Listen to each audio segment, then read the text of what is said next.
Jadi komitmen Asuka dalam memiliki sistem manajemen anti penyuapan secara menyeluruh, sistemik, dan konsisten, serta bisa diaudit.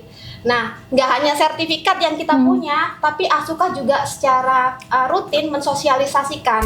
Kalau masalah gratifikasi memang krusial ya, jadi suap dan gratifikasi tidak boleh kita anggap enteng meskipun itu nilainya kecil. Gratifikasi itu kan kita nggak minta ya, tapi menolaknya pun ada caranya. Nggak semuanya pakai bahasa hukum ya, bahasa kopi juga bisa ya Pak. Bisa. Oke, saya ada pantun yang untuk kopi. Wah, Oke, pantun dulu, silakan Pak Raufik. Kopi hitam cap kupu-kupu. Asik. Kopi hitam semangatku.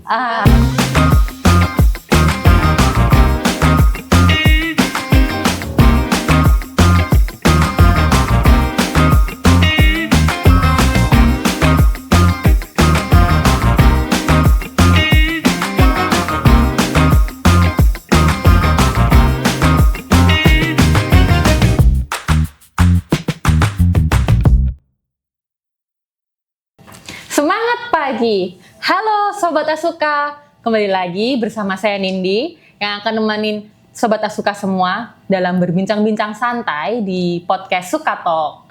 Pada pagi hari ini kita nggak berbicara santai-santai banget karena temanya hari ini sedikit berat. Salah satu value Asuka yaitu integritas. Hari ini tentunya Nindi nggak sendiri, ditemenin oleh narasumber yang oke-oke banget dan dengan suasana yang berbeda. Kira-kira Sobat Asuka ada yang tahu kita lagi ada di mana? Nah, hari ini kita podcast di kantor representatif Asuka di Surabaya, Pakuwon Center, lantai 17. Hari ini Nindi bawa narasumber. Yang pertama ada Mbak Gita. Halo Mbak. Pagi, Nindi. Pagi. Aduh, cantik sekali Mbak Gita. Nindi juga cantik. Makasih. Terus yang kedua saya bawa Pak Raufik. Halo, selamat pagi Mbak. Pagi Pak Raufik. Sehat Pak? Alhamdulillah sehat. Gimana kabarnya pulang dari Timika? Ya, gitulah sehat di sana. Sehat, aman ya Pak? Aman. Di sana sudah berapa lama Pak Raufik? Kalau saya di Timika 2 minggu aja sih. 2 minggu. Habis itu kembali ke HO langsung. Kembali ke HO. Jadi Pak Raufik ini kerjanya keliling ya Sobat Asuka. Sebelum ke Timika coba kita tanya, kemana Pak? Sebelum ke Timika saya ke Balikpapan. Balikpapan. Proyek RDMP. Proyek RDMP. Di sana sudah berapa lama Pak? Saya mulai Juni sampai awal Oktober, berarti kurang lebih 4 bulanan lah. 4 bulan ya Pak. Di sana ya Pak selama 4 bulan. Di sana. Aman Pak di sana. Aman itu ya? harus dikawal kan sana. Selama ada Pak Raufik semua aman. Sobat Asuka. Bukan begitu Mbak Gita? Ya, benar sekali. Kalau Mbak Gita sendiri cantik sekali. Apa kabar Mbak? Baik. Jadi saya stay di kantor, kantor Gresik, juga kadang di kantor Surabaya ya ketika ada meeting dengan kantor akuntan publik atau profesi penunjang lainnya. Juga beberapa kali ada pertemuan dengan regulator, OJK, dan Bursa Efek Indonesia seperti itu. Oke, kalau Mbak Gita sendiri posisinya di Asuka sebagai? Saya sementara sebagai corporate secretary dan legal. Jadi aksi-aksi korporasi itu nanti saya yang ini. Oke, jadi semua yang berhubungan dengan corporate ke Mbak Gita. Jadi wajah Asuka adalah Mbak Gita. Seperti itu. Kalau Pak Raufik tadi belum disebutkan di bagian apa Pak? Keliling-keliling? Ya, kalau saya sebagai supervisor HRD dan CE. Oke. Memang sifatnya ya keliling. Keliling ya Pak ya, memantau ya. Visit ke lokasi project ya, project gitu. Asuka yang ada di seluruh Indonesia. Seluruh Indonesia. Seluruh Indonesia, luar biasa. Nah, seperti itu Sobat Asuka untuk perkenalan pada pagi hari ini.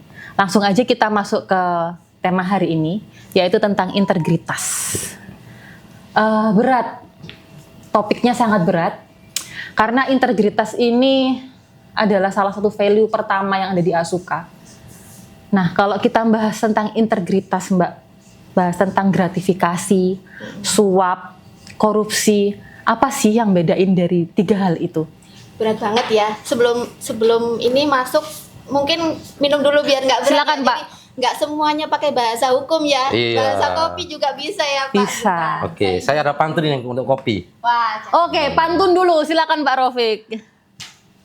Kopi hitam cap kupu-kupu. Asik. Kopi hitam semangatku. Ah. Ayo.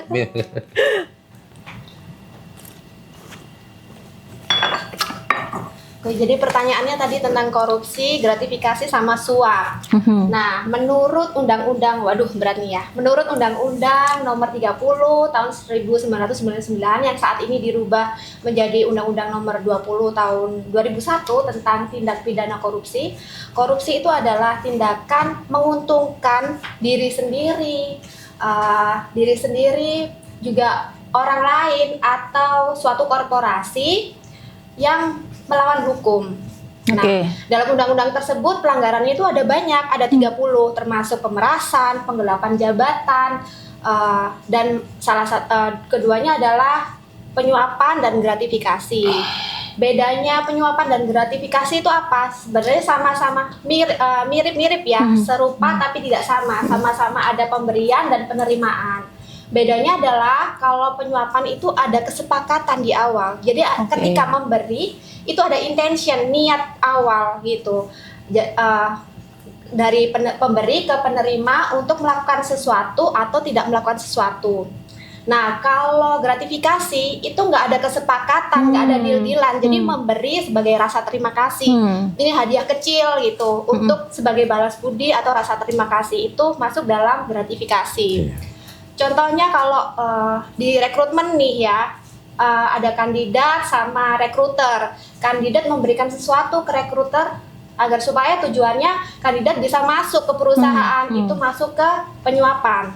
Nah, kalau gratifikasi itu rekruter sama kandidat sama-sama nggak kenal nih, kandidatnya ngikutin prosedur rekrutmen sesuai dengan ketentuan perusahaan. Ada ikut tes interview, psikotes, bahkan MCU. Nah, sampai masuk ke perusahaan, sebagai rasa terima kasih kandidat itu memberikan sesuatu ke rekruter. Karena ada hubungan jabatan itu, rekruter menerima, itu masuk dalam gratifikasi. Bermula dari hadiah kecil itu tadi, seperti itu. Nah, kalau di Asuka sendiri, kenapa sih Mbak kok zero tolerance banget tentang no gratifikasi, yes integrity? Padahal kan kayak yang Mbak Gita bilang tadi, hadiah kecil tuh lumayan loh, ya kan? Justru hal-hal yang kecil itu nggak sadar nih, nggak kerasa.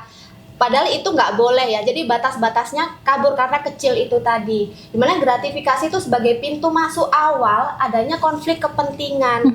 Hari ini nih terima hadiah kecil, besok ada rasa sungkan, rasa terima kasih, betul. sehingga objektivitas atau keputusan dalam bisnis proses itu jadi nggak objektif, nggak fair, dan ada konflik kepentingan di situ.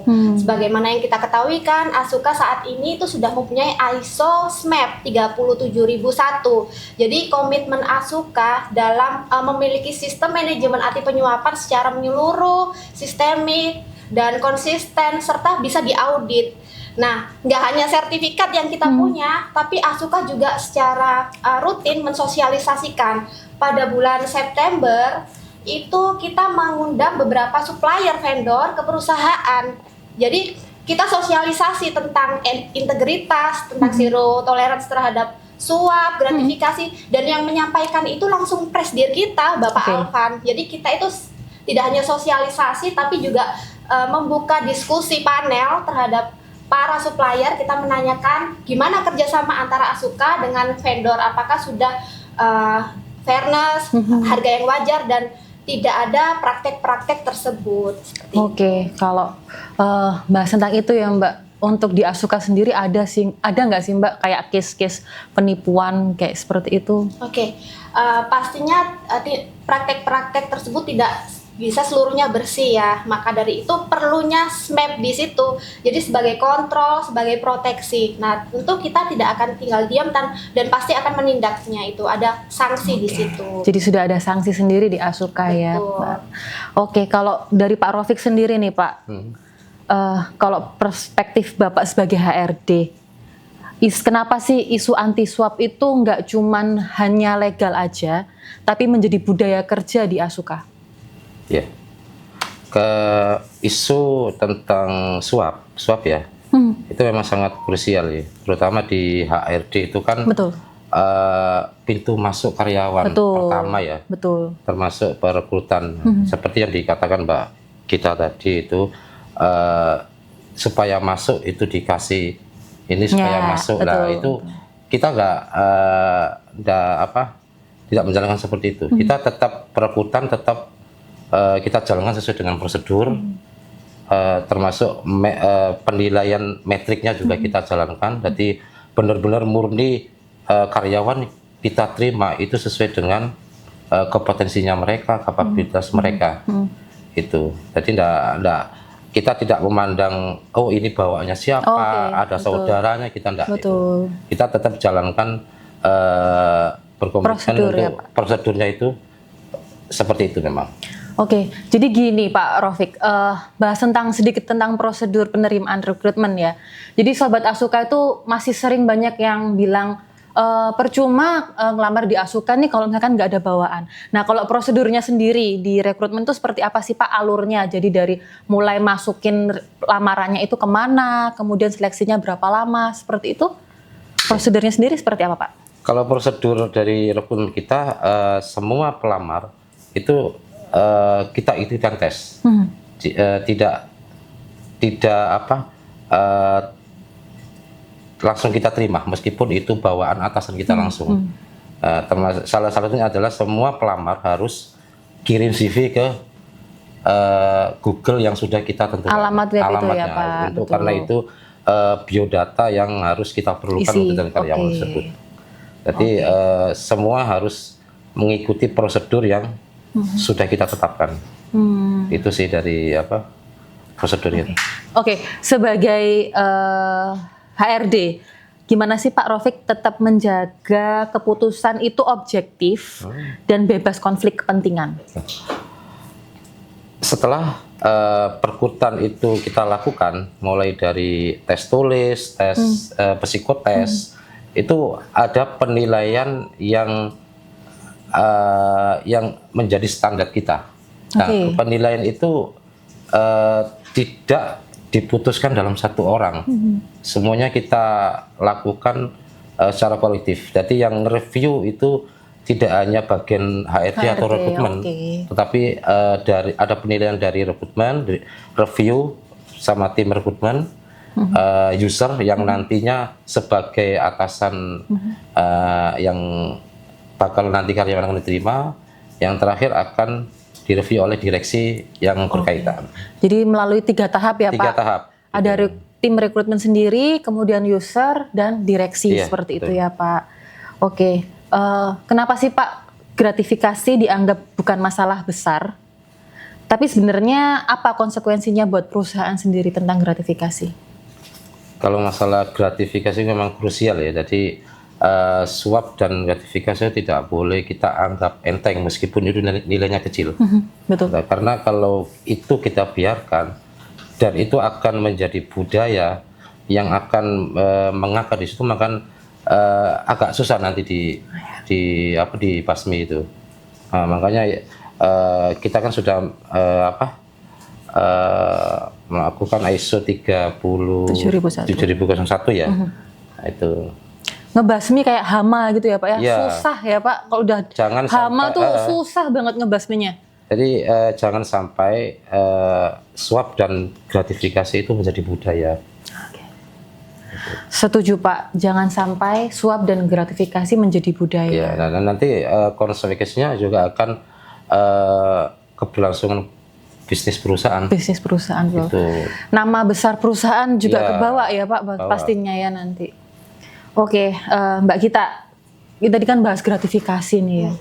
Kalau menurut Mbak Gita sendiri, gimana sih Mbak caranya menolak gratifikasi biar relasi bisnis kita tuh tetap baik, cuman kita menolak itu gitu. Oke, benar sekali ya pertanyaannya, karena gratifikasi itu kan kita nggak minta ya, tapi menolaknya pun ada caranya biar relasi tetap berjalan dengan baik.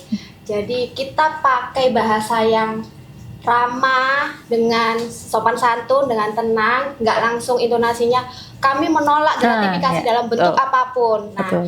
itu yang pertama, ucapkan apresiasi, terima kasih atas pemberiannya, kebaikannya dengan kepada kami. Terus yang kedua, ucapan maaf ya, mohon maaf kami tidak bisa menerima ini. Dan yang terakhir, alasannya, dan bawa aja ketentuan perusahaan, kami tidak bisa menerima ini karena sesuai dengan kebijakan perusahaan tidak diperkenankan untuk menerima pemberian dalam bentuk apapun. Oh, Oke. Kalau misalnya nih Mbak, misalnya sudah terlanjur menerima hadiah kecil, itu gimana sih Mbak yang dilakukan kita biar nggak termasuk dalam menerima gratifikasi? Oke. Jadi niat untuk tidak menerimanya itu udah bener ya. Tapi yang paling penting adalah ketika kita sudah menerima dan nggak minta, itu gimana tindakan Iya, kita. betul. Oke. Yang pertama itu pastinya kita, jadi unsur gratifikasinya itu nggak akan muncul dan akan gugur ketika yang pertama itu ketika kita menerima hadiah, nggak menerima, mengembalikan dan menolak, itu yang pertama. Yang kedua, kita menerima tapi langsung melaporkan ke perusahaan. Oke. Nah, kondisi yang kedua itu terjadi ketika kita menerima sesuatu, kita masih bias nih, ragu, ini gratifikasi nggak ya? Ini ada konflik kepentingan atau kita bisa nerima? Nah, itu bisa kita libatkan perusahaan. Serahkan ke perusahaan, objeknya apa, value nilai harganya berapa, objeknya itu, terus siapa yang memberi dan hubungannya antara pemberi dan kita itu apa. Oke. Biar perusahaan yang memvalidasi, ini ada unsur-unsur konflik of interest kah, gratifikasi kah, atau nggak ada. Kalau nggak ada, barang tersebut bisa dikembalikan ke penerima. Kalau ada, perusahaan akan mengembalikan secara baik-baik ke si pemberinya, seperti itu. Oke, jadi harus dengan cara yang sopan dan baik ya Mbak kita Jadi ya. gratifikasi itu nggak serta-merta kita langsung kena unsur tindakan gratifikasi. Ketika kita melaporkan, unsur itu akan gugur. Oke, seperti itu Sobat Asuka. Nah, kalau Pak Raufik sebagai HRD lagi nih Pak ya, menurut Bapak mana Pak yang lebih kuat? Sistem bagi tim, sistem prosedur yang kuat, atau contoh dari atasan untuk timnya? Untuk tentang integritas ini Pak. Mbak Nidi, sebenarnya antara sistem prosedur dan yang menjalankan ya termasuk atasan itu kan sama-sama ini ya, sama-sama Kesinambungan. penting juga. Prosedur jalan, tapi kalau enggak ada yang menjalankan siapa? Oh gitu. Kan gitu. Tapi di Asuka itu semua kegiatan itu ada SOP-nya, ada standar operasional prosedurnya. Betul. Jadi karena prosedur itu seperti jalan kereta api yang relnya, ya situ jalurnya itu, tidak boleh melenceng. Betul. Kalau melenceng akan jatuh. Ah ya betul. Kan Pak. gitu. Betul. Nah, tapi kalau menurut saya meskipun ada SOP atau prosedur yang sudah ditetapkan, tetapi tetap yang menjalankan adalah human. Betul. Ya kan? Nah, jadi menjadi seorang pimpinan juga perlu menjadi teladan bagi timnya. Ah iya betul. Itu. Jadi kalau atasannya tidak memiliki integritas, ya otomatis bawahannya juga akan mengikuti, betul. Iya kan? Ya, yang penting itu adalah atasan itu harus memberikan contoh pada timnya bahwa seperti ini loh integritas itu. Nggak boleh ini, nggak boleh itu. Nah, itu. Contoh yang baik dari atasan juga ya Pak. Ya, itu yang paling penting itu. Oke, terakhir Pak Raufik, untuk pesan HR buat generasi kerja sekarang, kenapa berintegritas itu investasi jangka panjang, Pak? Oke. Buat para generasi muda pekerja, integritas itu bukan hanya kepatuhan pasif, tapi sebuah prinsip aktif yang berani bertindak benar. Itu. Tanpa integritas itu kalian akan percuma. Skill bisa dicari, tapi integritas itu akan tertanam dalam di dalam tubuh kita. Itu aja dari saya. Oke, pesan yang bagus ya buat Sobat Asuka. Jadi skill bisa dicari, tapi ya karena integritas itu mengandung 3 item. Jadi satu kata tapi mengandung 3 item. Yang pertama, integritas itu sebuah kejujuran. Yang kedua kedisiplinan, yang ketiga tanggung jawab. Itu yang penting. Siap. Jadi pesannya jujur, disiplin, tanggung Tanggung jawab. Luar biasa Pak Raufik. Kemudian Mbak Gita, terakhir nih Mbak, apa pesan buat karyawan biar nggak gampang kejebak dalam praktek suap atau gratifikasi yang udah kebungkus kata-kata ini udah biasa kok kayak gitu. Benar.